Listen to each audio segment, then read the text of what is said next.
One of the most famous sculptures made in the ancient Americas is this monumental statue known as Coatlicue, today in the National Museum of Anthropology in Mexico City. Carved from a single block of volcanic stone, it stands over 10 feet tall and leans slightly forward. In scale, it rivals any grizzly bear standing on its hind legs. Originally, Coatlicue was brightly painted, but that color has disappeared over time. This sculpture is massive, powerful, and commanding, but what visual choices did the artist make to convey this sense of power?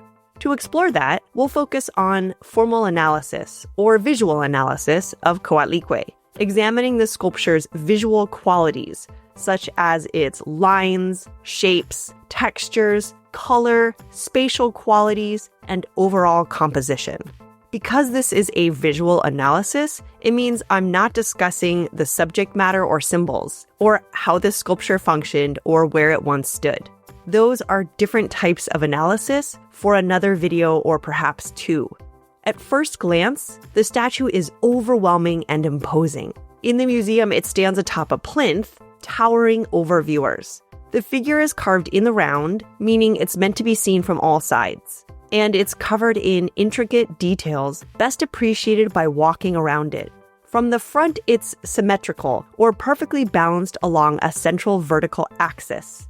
Each half mirrors the other, creating a sense of order despite visual complexity. You can identify 2 legs, 2 arms, and a head, with 2 circular elements that we read as eyes. The sculptor left little empty space between arms and torso, making the figure feel unified and immovable, what we call a closed form. The surface is dense with detail. Almost no area is left bare. Those few smooth areas, like the chest and feet, catch our attention precisely because they contrast with the crowded surface around them. The decoration is elaborate and interconnected. At the top, 2 serpent heads meet face to face, their tongues intertwining to form a single unified head. Below, a heavy necklace of human hands and hearts arcs across the statue's chest in a rhythmic half circle. The skirt, composed of writhing snakes, flows downward in alternating curves and diagonals, creating visual motion even in solid stone. The statue's bare clawed feet dig firmly into the ground. The statue's lines guide our eyes vertically from head to base, emphasizing its monumental presence. This vertical rhythm is broken by horizontal elements: the line of the feet, the base of the torso, the band of the necklace, and the top of the head. Together, they create a balance of vertical and horizontal movement that reinforces the sculpture's stability.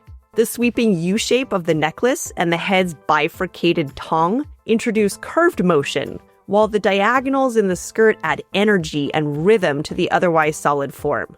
The shapes carved into the surface vary in depth and volume. The deeply incised hands, hearts, and skull cast deeper shadows that heighten the drama and intensity of the statue because of the contrast between light and shadow. Shallower details added in low relief, such as the serpent's skin, add texture and pattern. The alternating depths create contrast, making the sculpture feel alive with movement as light hits different planes. The repeating motifs of serpents, hands, and hearts link the sculpture visually, uniting its many parts into one cohesive form. The statue's texture in most places is rough, tactile. You can almost feel the hardness of the volcanic stone and the precision of the carved marks. The roughness catches light unevenly, producing a dynamic surface that draws the eye to every carved detail. And we become more aware of where there is a smoother texture, such as on Coatlicue's chest or legs.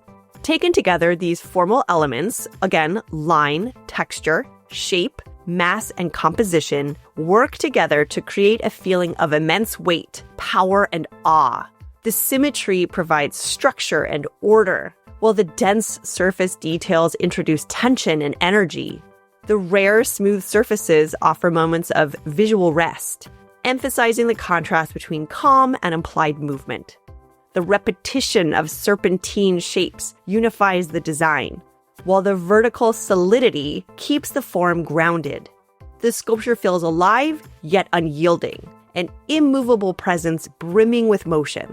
Even without understanding the mythology or symbolism behind Coatlicue, or who made it and why, or even where it was placed and how it functioned, we can sense the sculpture's power through its form.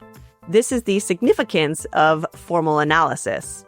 It allows us to read or interpret a work of art visually before we know its history or symbolism. You don't have to be an expert art historian to draw meaning from an artwork like this one. By paying attention to how the artist uses elements like shape, line, and texture, we can grasp meaning in sculptures like Coatlicue through close looking alone.